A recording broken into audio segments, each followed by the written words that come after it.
बिस्मिल्लाहिर्रहमानिर्रहीम আসসালামুআলাইকুম welcome to my channel Bangladeshi blogger GK সবাইকে আমার চ্যানেলে স্বাগত জানাচ্ছি। আপনারা সবাই কেমন আছেন? আশা করি ভালো আছেন। আজ আমরা সকাল সকাল বেরিয়ে পড়েছি বাজার করার জন্য, আর তাই আজ আপনাদের আমি নিয়ে যাব বাঙালি বাজারে। আপনাদের অনেকের মনে প্রশ্ন থাকে বা অনেকে কৌতূহল করে যে প্রবাসে থাকে তারা কি বাংলাদেশি সবজি পায়। আলহামদুলিল্লাহ, আমরা এখানে বাংলাদেশি শাকসবজি, ফল, মাছ সব পাই। আমাদের এখানে কিছু বাঙালি ভাইয়ের প্রচেষ্টায় ও তাদের আগ্রহে গড়ে তুলেছি একটি বাজার, যাতে আমরা প্রবাসে যারা আছি তারা বাংলাদেশি খাবারের স্বাদ নিতে পারি। আমি রাস্তা দিয়ে যেতে যেতেও কিছু ভিডিও করেছি, আশা করি এই ভিডিওটা দেখেও আপনাদের কাছে অনেক ভালো লাগবে।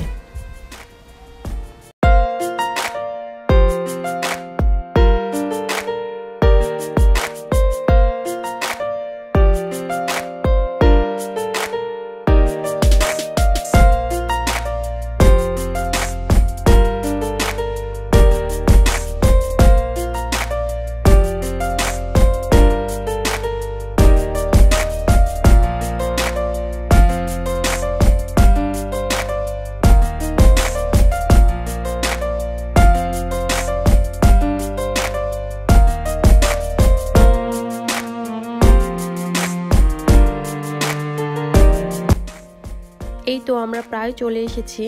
মেট্রো থেকে উঠে 5 মিনিটের দূরত্ব সে বাজারটা।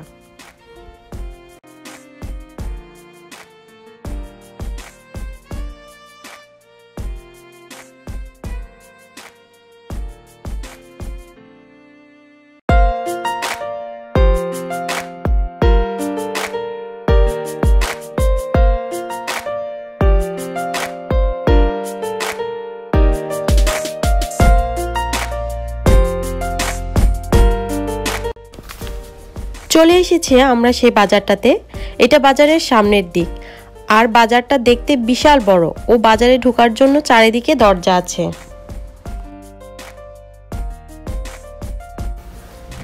এখন আমরা একটি দোকানে এসেছি।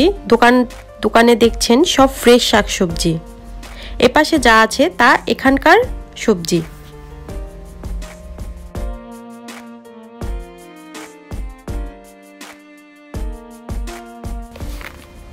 এই পাশটাতে আছে বাঙালি সবজি, এছাড়াও অন্যান্য দেশের যেমন ইন্ডিয়ান ও শ্রীলঙ্কান জিনিসও পাওয়া যায়। এখানে বাংলাদেশি সবজি যেমন ঢেঁড়স, তারপর করলা, লাউ, বেগুন, সিম, পেঁপে, লাল শাক, ধনেপাতা। এখানে এখন শীতকাল, তাই এখানে বাংলাদেশি সবজির পরিমাণ একটু কম। যখন গরমকাল আসবে তখন বাংলাদেশি সবজির পরিমাণ বেড়ে যাবে, আরও অনেক ধরনের সবজি এখানে উঠাবে।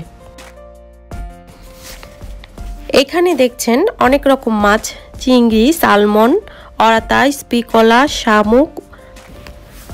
অনেকটা অংশ জুড়েই এই মাছের বাজারটা।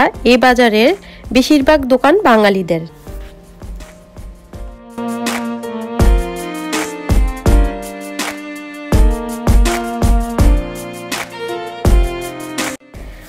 এখন আমি চলে এসেছি মাংসের দোকানে। এখন আমি মাংস কিনবো।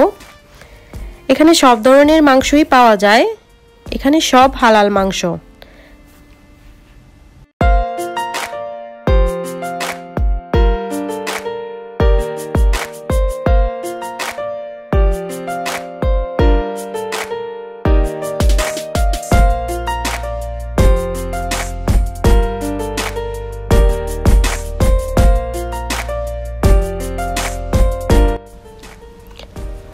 এই পাশটাতে মাংস আর সবজির দোকান, আর আছে একটি চকলেটের দোকান।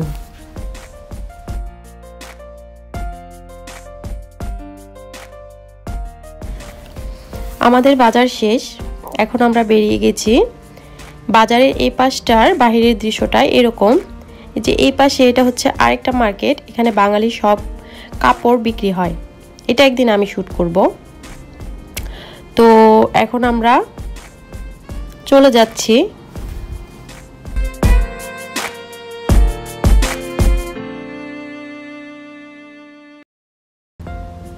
এটা হচ্ছে বাজারের অপোজিট পাশে।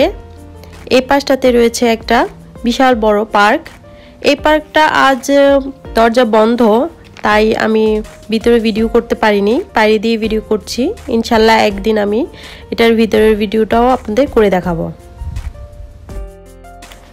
এখন আমরা বাসায় চলে যাচ্ছি। বাসায় গিয়ে দেখাবো আমি বাজার থেকে কি বাজার করলাম।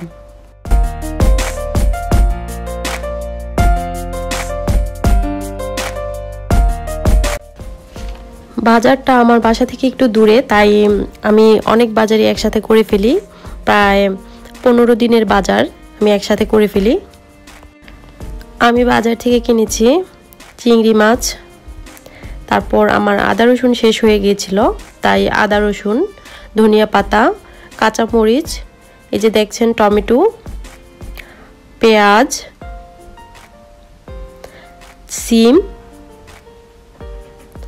আর এটা হচ্ছে কোয়েল পাখি। এখানে আমার হাজবেন্ড বাজারগুলো খুব সুন্দর করে গুছিয়ে রাখছে। উনি আবার বাজার খুব সুন্দর করে গুছাতে পারে, তাই বাজারগুলো ওনাকে দিয়ে আমি গুছাই।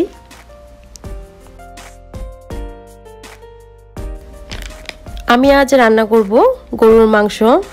জানি সবাই গরুর মাংস রান্না করতে পারেন, বাট আমি কিভাবে রান্না করি সেটা আমি আপনাদের কাছে এখন শেয়ার করব। প্রথম আমি গরুর মাংসগুলোকে ভালো করে ধুয়ে নেব, যতক্ষণ পর্যন্ত না এই গরুর মাংসের রক্তগুলো চলে না যাবে।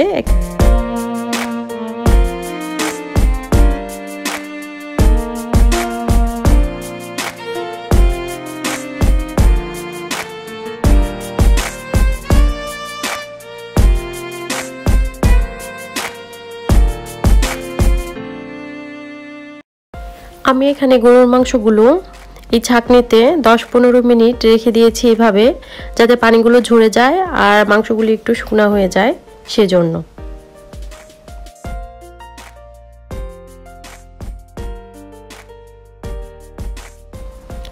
আমি মাংসগুলোকে মশলা দিয়ে একসাথে বসিয়ে দিব। মশলাটা কষাবো না, মাখিয়ে করব আজকে মাংসটা।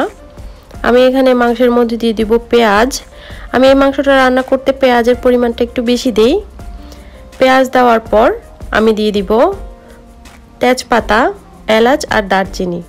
তেজপাতা, এলাচ আর দারচিনি আমি ধুয়ে নিয়েছি, যাতে এটার মধ্যে কোনো ময়লা না থাকে।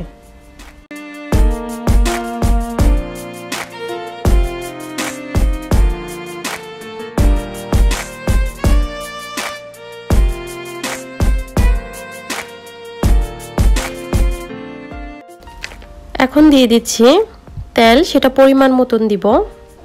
আর দিয়ে দিব আদা রসুন। আদা রসুনটাও আমি ওই পরিমাণ মতন দিয়েছি।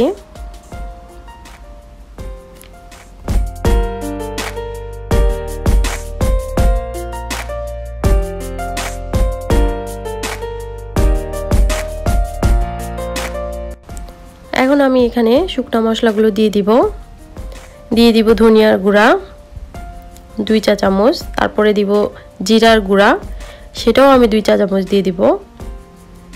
আর দিব হচ্ছে গরম মশলার গুঁড়া, সেটা দিয়ে দিব একটু সামান্য, 1 চামচ থেকে একটু অর্ধেক। আর দিয়ে দিব হচ্ছে গিয়ে কি হলুদ।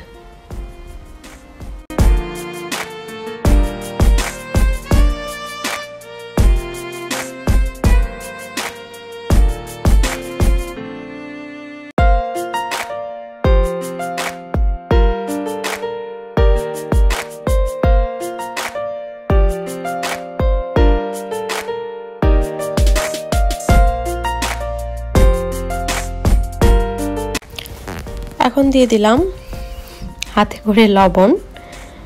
লবণটা আমার এভাবে দিতে অনেক ভালো লাগে, তাই এই লবণটা আমি এভাবেই দিই সব সময়। তারপর মাখিয়ে নিব। এই মাংসটার আধা অনেকটা মাখার উপরেই নির্ভর, অনেক ভালো করে মাখতে হয় এই মাংসটা, যাতে মাংসগুলো মশলার সাথে ভালো করে লেগে যায়। তো আমি এটাকে প্রায় 7 থেকে 8 মিনিটের মতন মেখেছি।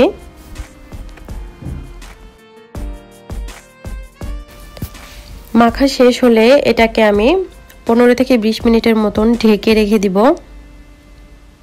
ঢেকে রেখে দেওয়ার পর তারপরে আমি এটা রান্না করব।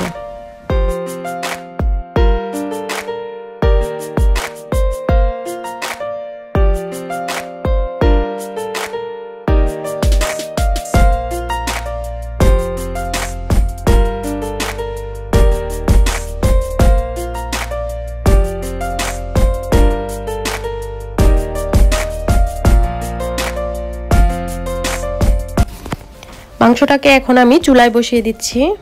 চুলায় বসিয়ে দিয়ে ঢাকনা দিয়ে প্রায় 30 থেকে 45 মিনিটের মতন এটা আমি রান্না করেছি। এটা যখন 10 মিনিট হয়ে যাবে তখন আমি এখানে টমেটো, ফালি মরিচ আর কাঁচা মরিচ দিব। এখানে আমি কোনো গুঁড়া মরিচ ইউজ করিনি। এখানে আমার গরুর মাংসটা রান্না শেষ। আমি এখন এটা একটা বাটিতে পরিবেশন করেছি। এখানে আমার ব্লগটা শেষ করলাম। যদি আমার ভিডিওটি ভালো লেগে থাকে তাহলে কমেন্টের মাধ্যমে জানাবেন, আর যারা এখনও আমার চ্যানেলটিকে সাবস্ক্রাইব করেনি তারা সাবস্ক্রাইব করে দিবেন আর পাশে থাকা বেল আইকনটিকে বাজিয়ে দিবেন, তাহলে আমার ভিডিওগুলো সবার আগে চলে যাবে আপনার নোটিফিকেশনে। আল্লাহ হাফেজ।